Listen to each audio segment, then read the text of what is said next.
secret of the best story in Detroit and Michigan.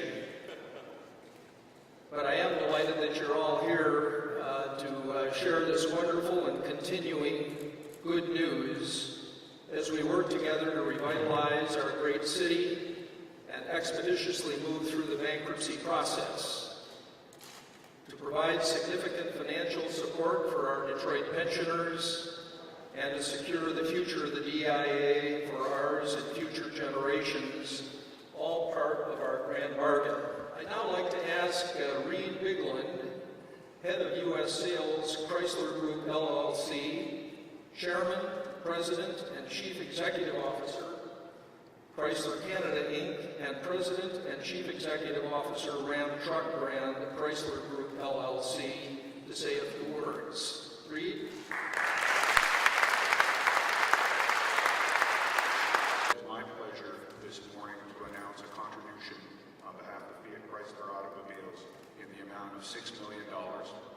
And this money is intended to help preserve the cultural identity and the cultural heritage that is on display here at the Detroit Institute of Arts.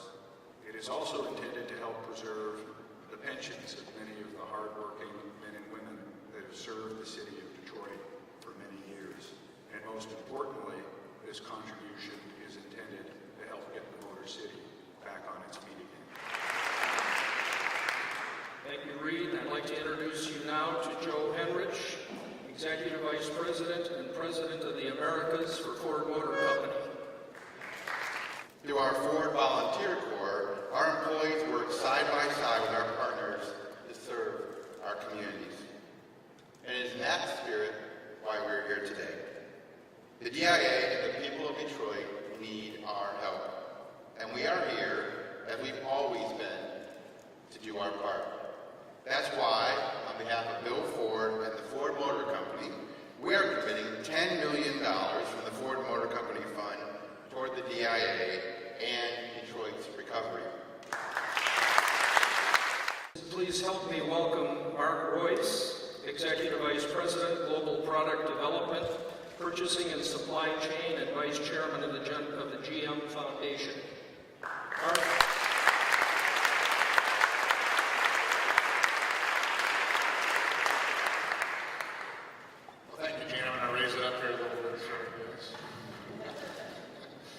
It's really an honor to be here today with so many distinguished guests and really the stewards of Detroit. On behalf of General Motors and the General Motors Foundation, we are here today to ensure that the Detroit Institute of Arts remains a vibrant cultural pillar within our community. The mark of a great city is, of course, its cultural institutions. That's what helps us draw people here to live, to work, and it contribute to the economy and the community. The DIA is an essential part and component of the revitalization of Detroit, and GM stands united with so many of the others in our community to preserve this historical treasure at this critical time. So thank you, Reed, and thank you, Joe, for your company's support as well.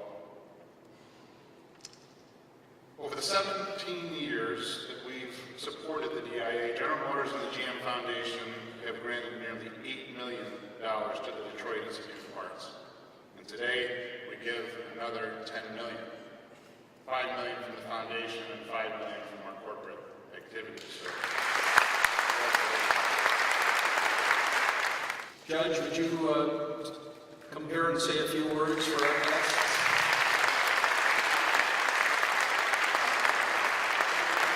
I had many early discussions about how the state might be able to help, and our discussions continued and evolved into the action that you saw over the past couple of weeks with courageous, as the governor said, courageous leadership, led by the governor, but also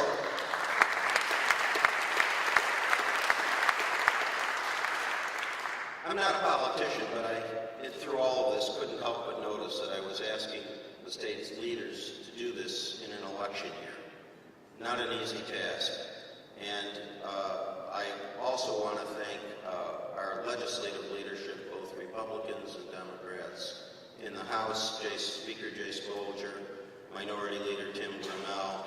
In the Senate, Majority Leader Randy Richardville, who Gene I know has been a great supporter of the DIA, as the other leaders, and Gretchen Whitmer, the Senate Minority Leader.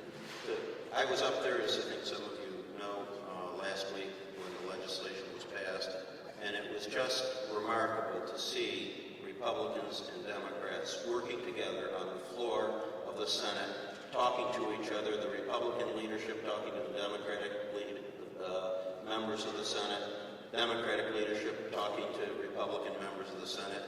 I couldn't help but think that maybe we're setting a template here in Michigan for how things should be done. But I've saved the best for last, and none of this would be possible without all of us keeping a clear vision firmly in mind about who this is really about. It's about Detroit's retirees who have given decades and decades of their lives devoted to Detroit, whether it's the uniformed, the police and firefighters and the emergency medical folks, or the non-uniformed folks who work every day in sanitation and the water department, doing all the things that a municipality requires. And then they retire with the hope and the promise of their pensions. And that's what this is really all about. I've been introduced. I am Shirley Lightsey, the president for over 15 years of the Detroit Retired City Employees Association. I would like to thank General Motors, Ford, and Chrysler for what they are doing today. And I must say to all three, in the past, I have supported all of you. I had a 1960, one of the first Mustangs. I've had one of the first Grand Cherokee Jeeps, and I've had many Buicks, and now have an Equinox. So I have supported all of you.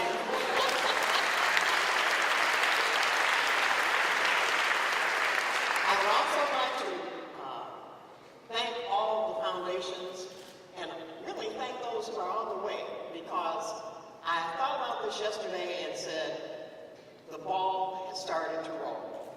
It is now going to roll full force downhill and pick up even more money from the grand bargain.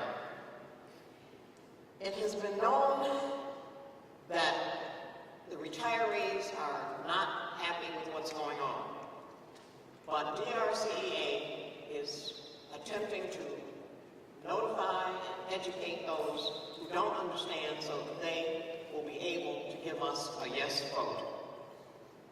As the world watches, I urge retirees to accept this plan and vote yes on their ballots. You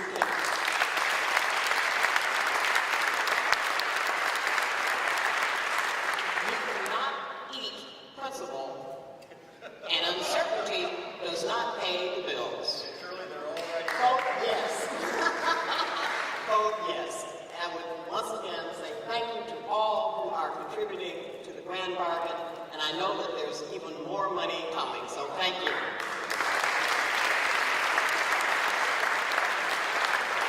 The point is, over the next 3 weeks, we're running out of time. We need to get these votes in. The governor's going to sign the bill later this week, I believe. That means that the money from the state, that $350 million is all in. We have that $820 million now in our hands. GM, Ford, Chrysler came in with DIA. They contributed $26 million a day. The money will be there. Everybody has pitched in. The state has pitched in. The legislature has pitched in. The retiree groups have pitched in. Police and fire and general services. DIA has pitched in.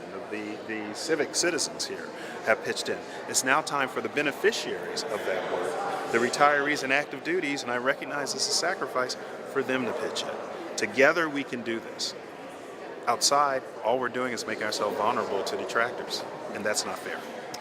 Well, I think we need to be proactive about talking about a yes vote being very much a positive for the retirees themselves and for all of us, because there is a lot of misinformation. The judge mentioned that there are people that have other outcomes they'd like to see, so there's a lot of bad information out there. Let's get good information to the retirees, let's thank them for their sacrifice, and then hopefully get a yes vote. What specifically is the bad information that concerns you? A lot of information about there are other ways you could sell all the art. There's a lot of speculation on a lot of different things that are confusing people. So one of the things I hope we can do is make sure we're doing a good job of listening to the questions from retirees and making sure they're getting straight answers.